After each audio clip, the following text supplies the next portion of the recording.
Člani so se na stari železniški postaji v Sluševcih začeli zbirati že pred 9. uro, kjer je bilo že vse nared, kar je pač potrebno za druženje starih prijateljev oziroma sodelavcev.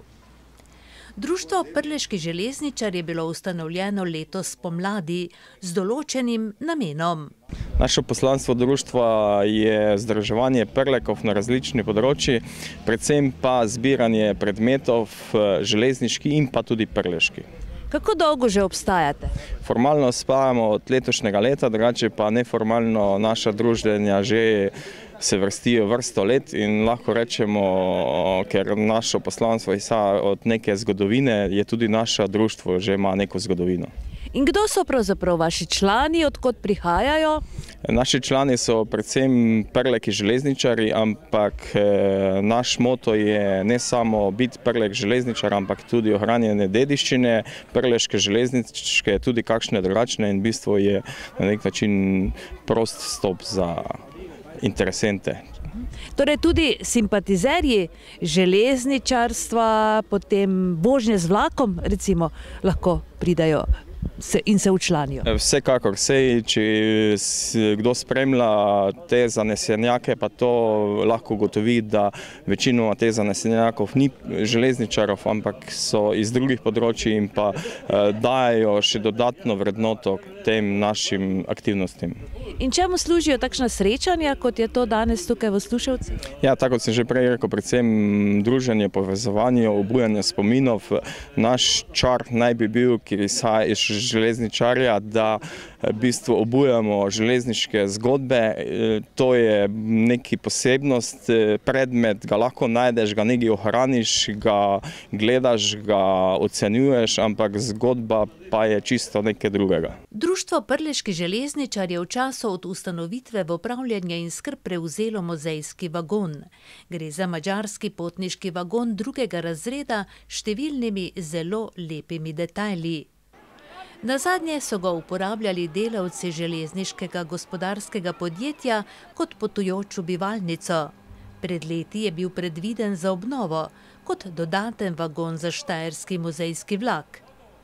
Člani društva ga bodo obnovili, obnovljen pa bo društvu služil kot dodaten prostor za predstavitvene panoje zbranega gradiva in predmetov.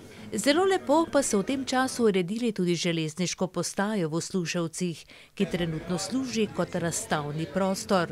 V njej pa ima svoj sedež tudi društvo. Med gosti minulega srečanja v Sluševcih pa sta bila tudi Mihajl Bučar, idejni oče in ustanovitelj muzeja Južne železnice v Šentjurju, in njegova pomočnica Jožica Kristan Filič. Oblečena v starinski železničarski uniformi, ki sta kar žarela od navdušenja nad zavzetostjo Prleškega društva železničarjev, da ohranijo materialne in vse druge spomine na delovanje železnice v Prlekiji skozi zgodovino. Poglejte, z njimi tudi dobro sodelujemo, muzej in širše. Veliko imam tudi tukaj prijateljev, železničarjev, ki so bili nekoč v prometni šoli in potem službovali tukaj okrog po Štajerskem in tako. In sem zelo vesel, da so to postajališče v Sluševci napravili, se pravi, lep spomin na to progo, ki ste jo relativno hitro dobili, glede na Južno železnico. Namreč leta 1846 smo rekli, da je bila odprta Južna železnica, ta krak Gradec-Celje. Vidite, leta 1860 že napravijo progo iz Pragerskega, Ptuj, Ormož, proti Čakovcu, tu skozi središče Čakovec in tako, se pravi tu, kjer smo sedaj. Potem hitro se je razvilo tudi, se pravi, Prlekija, ko bi rekel tako, železniška in pa Prekmurje. Če pogledamo, da iz avstrijske Radgone je bila leta 1890 povezana železnica do Ljutomera, Lotmerka, in seveda iz Madžarske sem preko Hodoša do Murske Sobote leta 1908 železnica. Zdaj je bilo treba spostaviti, se pravi, tudi to linijo. In sicer z Ormoža preko Ljutomera do Murske Sobote. To pa so napravili leta 1924 in tako povezali, se pravi, z Južno železnico Prekmurje in pa Prlekijo.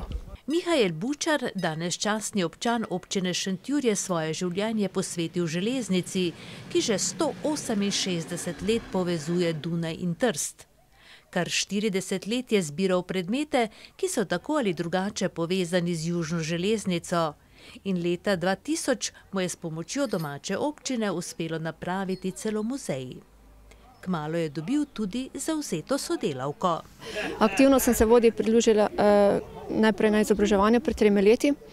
Moram pa povedati, kar je meni najpomembnejše, da sem zaposlena tudi na Slovenskih železnicah in sicer v kadrovski službi, v infrastrukturi. To se pravi, moje celo življenje, že več kot 30 let, je delo z ljudmi in prav to delo z ljudmi, ki ga zelo rada opravljam, me je privedlo k temu, kajti spoštovanja do tistih, ki so to železnico napravili za tiste čase, brez vsake tehnike, ki niso bili samo bistrega uma, ampak tudi duha. Namreč imeli so neko pripadnost in odgovornost, kar mogoče danes pogrešamo na vseh področjih. In ravno to me je privedlo v muzej, ki ga pač z veseljem opravljam, namreč železnica mi je segla v srce. In kakšno je vaše mnenje o takšnih srečanjih, kot je danes tukaj v Sluševcih? Kot sem že rekla, naš muzej tudi med drugim je velik poudarek daje sodelovanju. In to sodelovanje, že ko smo z gospodom Bučarjem prihajala v vaš kraj v Sluševce, ravno kar se je posijal sonček, mogoče smo ga tudi malo iz Šentjurja prinesla. Mislim, to nam vse ostane, kar je danes. Sploh danes v teh, če lahko tako rečem, kriznih časih nam to vse pomeni. Ker je pač naš muzej daje velik poudarek sodelovanju. Ki je torej tudi v muzejski dejavnosti več kot dobrodošla. Sicer pa so si prleški železničarji v soboto pripravili pester dan. Zbrane sta uvodoma pozdravila predsednik društva magister Franc Zemljič in gost Mihael Bučar. Potem je za prijetnejše vzdušje ob dišečem golažu zapel Ivan Švajgl.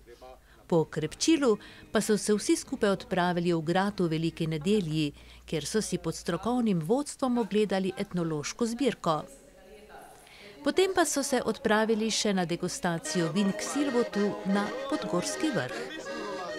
In srečanje v dobrem vzdušju zaključili spet v prostorih železniške postaje v Sluševcih.